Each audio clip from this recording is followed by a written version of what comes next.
नमस्कार दोस्तों, stock market studies में फिर से एक बार आपको बहुत-बहुत स्वागत है। तो आज मैं यहाँ पे डिस्कशन करूँगा कुछ इम्पोर्टेंट्स कंपनी के अपडेट के बारे में। सबसे पहले मैं डिस्कशन करूँगा राइट्स के बारे में। तो आप देख सकते हैं राइट्स के ऊपर बात करूँ तो कंपनी की अभी भी मार्केट कैप 16,000 करोड़ के आसपास है।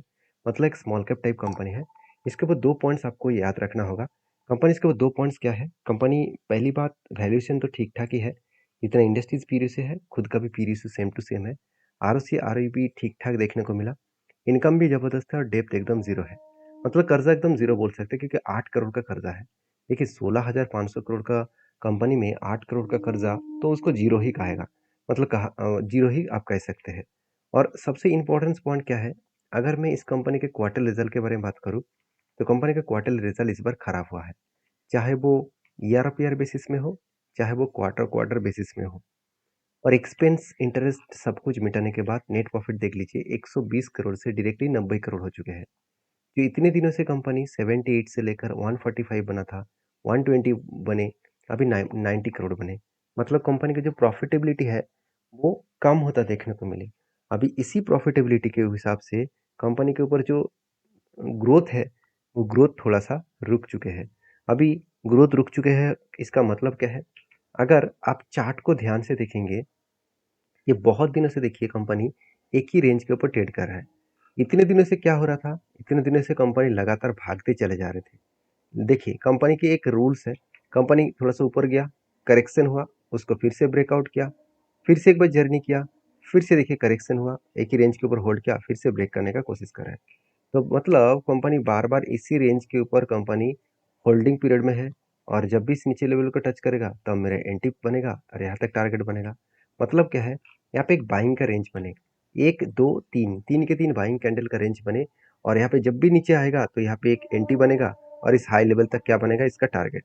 तो बेसिकली बहुत शानदार तरीके से यहाँ पे एंट्री और टारगेट मिलने का चांसेस है। तो मुझे लगता है जो सिचुएशन बना है उस सिचुएशन के बेसिस में एक अच्छा खासा टारगेट यहाँ पे मिल सकता है। देखिए इसका कोई भी गारंटी नहीं है कि वो नीचे आएगा, इस लेवल को टच करेगा, उसके बाद बाउंस बैक करेंगे। इसका कोई भी गारंटी नहीं है। हाँ, मैं इंतज़ार कर रहा हूँ 2 चीज़ों के। पहले अगर वो रेंज बने तो वो अच्छी बात है। दूसरा अगर यहाँ पे कोई पैटर्न्स बने तो भी मैं इसके ऊपर कंटिन्यू करूँगा। यहाँ पे एक ऑलरेडी शोल्डर बन चुके हैं, यहाँ पे ऑलरेडी एक हेड बनेगा, उसके बाद शोल्डर बनेगा तो मैं फिर से एक बार एंट्री लेने के लिए तैयार रहूँगा। तो इसके ऊपर 2 गुड न्यूज़ है, वो मैं आपके साथ शेयर करूँगा। फर्स्ट न्यूज़ क्या है, आप देख सकते हैं राइट्स जो है वो एक पार्टनरशिप कर रहा है किसके साथ? हुडको के साथ। अभी हुडको बिजनेस क्या करते हैं? कंसल्टेंसी का बिजनेस करते हैं और कंसल्टेंसी के ऊपर सबसे ज़्यादा राइट्स ही काम करते हैं। तो कंसल्टेंसी जो मतलब इंफ्रास्ट्रक्चर प्रोजेक्ट के ऊपर जो कंसल्टेंसी का काम है, वो राइट्स करते हैं। तो इसलिए राइट्स के ऊपर एक गुड अपडेट यहाँ पे देखने को मिला और एक गुड पार्टनरशिप यहाँ पे देखने को मिला, वो भी हुडको की तरफ से। तो मुझे लगता है बेस्ट तरीके से यहाँ पे सिचुएशन बना है, जो सिचुएशन कंपनी को आगे बढ़ाने के लिए काफ़ी रहेगा। तो हुडको जैसे कंपनी के ऊपर आपको गुड पॉइंट्स यही है कि कंपनी के ऊपर एक big journey and positive journey आपको देखने को मिलेगा। तो इसके साथ-साथ और एक गुड अपडेट्स ये भी है कि राइट्स के ऊपर एक लेटर आना था, वो लेटर फाइनली आ चुके हैं। देखिए सोर्सेज़ के माध्यम से बताया जा रहा है कि letter of the intent of contract worth rupees 258 million Indian rupees का। तो 258 मिलियन रुपीज़ का टोटल प्रोजेक्ट यहाँ पे कंपनी को मिला है। इस प्रोजेक्ट के बेसिस में कंपनी में अच्छा खासा यहाँ पे जर्नी होने का चांसेस है। तो बेसिकली राइट्स के बारे में बात करूँ तो मैं मुझे ज़बरदस्त यहाँ पे अपडेट देखने को मिला, जो राइट्स कंपनी अब अच्छा खासा यहाँ पे ग्रोथ करने के लिए काफ़ी है, अच्छा खासा जर्नी करने के लिए काफ़ी है। तो बाकी आपके क्या ओपिनियन है इस कंपनी के ऊपर? ज़रूर मुझे कमेंट्स करके बताना क्योंकि बेसिकली इस कंपनी के ऊपर जो जर्नी हो रहा है, उस जर्नी के हिसाब से बात करूँ, कंपनी के ऊपर अच्छा खासा एक बेस्ट तरीके से जर्नी अपकमिंग टाइम्स में आपको देखने को मिलेगा। तो नेक्स्ट जो कंपनी है उसके बारे में बात करूँ, उसका नाम है भारती एयरटेल।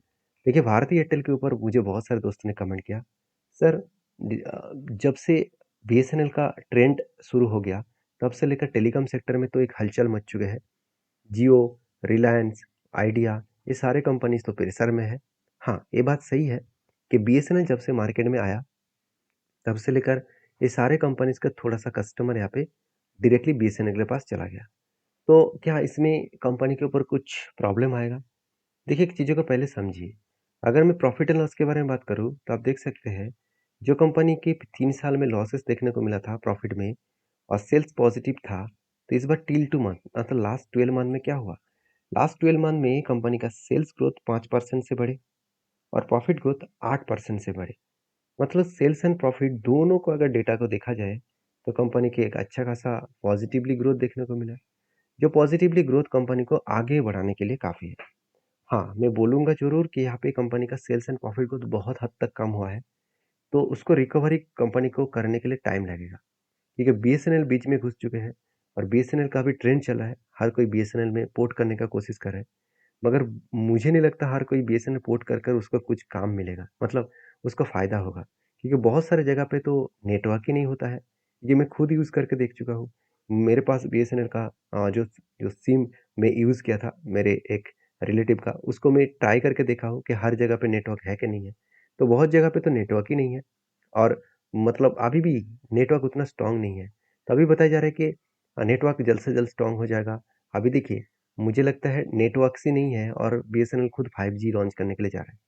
देखिए, मैं कोई भी सरकार की बुराई नहीं कर रहा हूँ। मैं किसी कंपनीज़ के पक्ष में बात नहीं कर रहा हूँ। ऑब्वियसली एयरटेल और जियो ने जो रिचार्ज के प्राइस बढ़ा दिया, ये हर किसी के लिए एक नेगेटिव न्यूज़ है क्योंकि नेगेटिव पॉइंट्स हैं। क्योंकि जो लोग मिडिल क्लास लोग होते हैं, जो हम लोग जो मिडिल क्लास लोग होते हैं, तो साथ ही साथ हर किसी को तो फ़ोन है ही। घर में सारे व्यक्ति के एक-एक करके फ़ोन है। तो सारे व्यक्ति का अगर रिचार्ज इतने हाई प्राइस का रिचार्ज करेंगे, तो रिचार्ज में ही तो पूरा पैसा चला जाएगा। तो एक बहुत बड़ा दिक्कत वाला बात है। तो इसको गवर्नमेंट को कुछ सोचना चाहिए था। हर किसी का मतलब प्राइस कम होना चाहिए था क्योंकि बीएसएनएल का प्राइस बहुत कम है। क्योंकि मुझे लगता है गवर्नमेंट बीएसएनएल को प्रमोट करने के लिए इस तरीके से न्यूज़ खेल रहा है। क्योंकि मुझे एक बीएसएनएल का जो मतलब इसका जो ऑपरेटर है, उन्होंने खुद कहा कि सर आप जब बीएसएनएल का रिचार्ज कर रहे हैं तो आप 1 साल के लिए कर लीजिए। तो मैंने जब पूछा कि 1 साल के लिए क्यों करूँ? क्योंकि उन्होंने खुद कहा कि एक्चुअली एक आप 1 साल के अंदर-अंदर जो रिचार्ज आपको आज मिल रहा है, वो नहीं मिलेगा। सेम टू सेम एयरटेल, जियो का जो रिचार्ज का प्राइस होगा, वही रेंज में आपको मिलेगा। आज मार्केटिंग करने के लिए ही इस तरीके से डिस्काउंट में दिया जा रहा है। तो बात भी उनका सही है। तो मैंने सोचा कि हाँ, ये तो होगा ही क्योंकि गवर्नमेंट खुद के जेब से तो पैसा नहीं भरेंगे, तो वो पब्लिक से ही उठाएगा। तो इस सब कुछ आपको समझना पड़ेगा। तो जो लोग सोच रहे हैं कि भारती एयरटेल बेकार है, जियो बेकार है, रिचार्ज बढ़ा दिया, तो एक बात आपको बता दूँ, ये लोग आपको एक ड्रग्स के जैसे एक ऐसा नशा चढ़ा दिया कि आप रिचार्ज ना करने के बिना रह ही नहीं सकते। तो कितना भी प्राइस हाई हो जाए। देखिए एक टाइम इंडिया में अगर आप 2000 सालों तक चला जाएँगे, सॉरी 2010-12 में अगर चला जाएँगे तो आपको पता होगा तब एक सिम का कीमत था ₹999 और उसमें रिचार्ज करने में 200-300 रुपीज़ रिचार्ज करने में आपको 1 जीबी से 2 जीबी मिलता था। और वो भी हर दिन के लिए नहीं है, पूरा मंथ के लिए था। तो अगर आपने इस तरीके से सिम खरीदारी की है तो मुझे कमेंट्स करके बताना। तो तब हम लोगों को प्राइस ज़्यादा नहीं लग रहा था। आज हम लोगों को प्राइस ज़्यादा लग रहा है। जहाँ पे मुझे लगता है कि रिचार्ज का जो प्राइस है, अगर वर्ल्ड के बेसिस में चेकआउट करेंगे, वर्ल्ड के सेकंड पोज़ीशन में है इंडिया सबसे सस्ते दामों में टेलीकॉम का रिचार्ज दे रहा है। तो मैं इतने सारे बात इसीलिए बोल रहा हूँ क्योंकि हम लोगों को बिज़नेस को समझना पड़ेगा। क्योंकि जो लोग सिर्फ़ सोशल मीडिया में ट्रेंडिंग चला रहा है कि बॉयकॉट करना चाहिए एयरटेल को, जियो को, इस तरीके से बहुत सारे बात आ रहा है। तो ये बेकार बात है क्योंकि बिज़नेस स्ट्रैटेजीज़ के हिसाब से देखा जाए तो हम लोगों को जो नशा चढ़ चुके हैं कि जो रिचार्ज करने का, वो उतरेंगे नहीं क्योंकि इंटरनेट के बिना, मोबाइल के बिना हम लोग रह नहीं सकते। शायद 1-2 लोग कहेंगे हम लोग रह सकते हैं, मगर 98% लोग वो नहीं नहीं रह सकते। ये बात एकदम साफ़ हो चुके हैं। और गवर्नमेंट भी क्या कर रहा है, इस बजट में ये भी पेश किया कि जो मोबाइल सेट का जो प्राइस है, उसको कम करेंगे। तो सोचिए, मतलब आपको और भी नशा चढ़ाने के लिए वो तैयार है और हम लोग नशा करते चले जाएँगे और गवर्नमेंट फ़ायदा लेते चले जाएँगे। तो इतने सारे बात कहने का यही मकसद है कि भारती एयरटेल कोई बेकार कंपनी नहीं है, क्योंकि मान लेता हूँ कंपनी का कर्जा बहुत ज़्यादा है, फिर भी कंपनी देखिए कंटिन्यूअसली प्रॉफ़िट को मेंटेन्स कर रहा है। और इसीलिए मैं इस कंपनी के ऊपर पॉजिटिव हूँ क्योंकि कंपनी के ऊपर एक रेंज भी बना था, उसके बाद ब्रेकआउट हुआ, रीटेस्ट किया, कंपनी धीरे-धीरे करके उसको टारगेट अचीव करने के लिए जा रहा है। तो जो मैं टारगेट लेके चल रहा हूँ करीबन ₹1630 के आस-पास, तो इस लेवल तक टारगेट होने के बाद ही मुझे लगता है एक अच्छा खासा यहाँ पे जर्नी जो हुआ है, उसमें थोड़ा-सा रुकावट हो सकते हैं। तो नेक्स्ट जो कंपनी उसका नाम है जियो फाइनेंशियल सर्विसेज़। बेसिकली जियो फाइनेंशियल सर्विसेज़ के ऊपर एक ही बात कहूँगा कि मैं सबसे पहले टेक्निकली चार्ट पैटर्न्स आपको दिखाने से पहले इसका वैल्यूएशन दिखाऊँगा। अगर मैं वैल्यूएशन के बारे में बात करूँ तो कंपनी का पी रेशियो एक टाइम चला गया था 150 और आज कहाँ पे है 130 के आसपास। और कंपनी की एवरेज पी रेशियो क्या है? 139। खुद के जो पी रेशियो के साथ इंडस्ट्रीज पी रेशियो कितना है?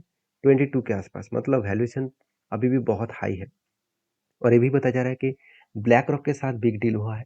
तो मुझे नहीं लगता कि इतने जल्द से जल्द ब्लैक रॉक के साथ जो डील हुआ है वो फुलफिल करने के बाद कंपनी आगे बढ़ पाएंगे। उसके लिए बिजनेस स्टार्ट होना चाहिए। बिजनेस में एंटर होने के बाद भी जल्द से जल्द वो प्रॉफिटेबल हो जाएगा, ऐसे होगा नहीं, उसके लिए टाइम लगेगा।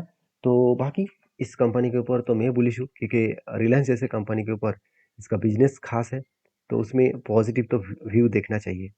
तो बाकी देखिए, इस कंपनी के ऊपर जब एक रेंज ट्रेड मिला था, एक कंटिन्यूअसली बाइंग का रेंज मिले, और इस बाइंग के रेंज के बेसिस में मैं इंतजार कर रहा हूँ, जब इस नीचे लेवल को 270 लेवल को जब टच करेंगे तब मैं कुछ डिसीजन लूंगा, और मेरा टारगेट इस हाई लेवल तक रहेगा। तो नीचे आने के लिए मैं इंतजार कर रहा हूँ। अभी नीचे आएगा कि नहीं आएगा वो तो मुझे पता नहीं है।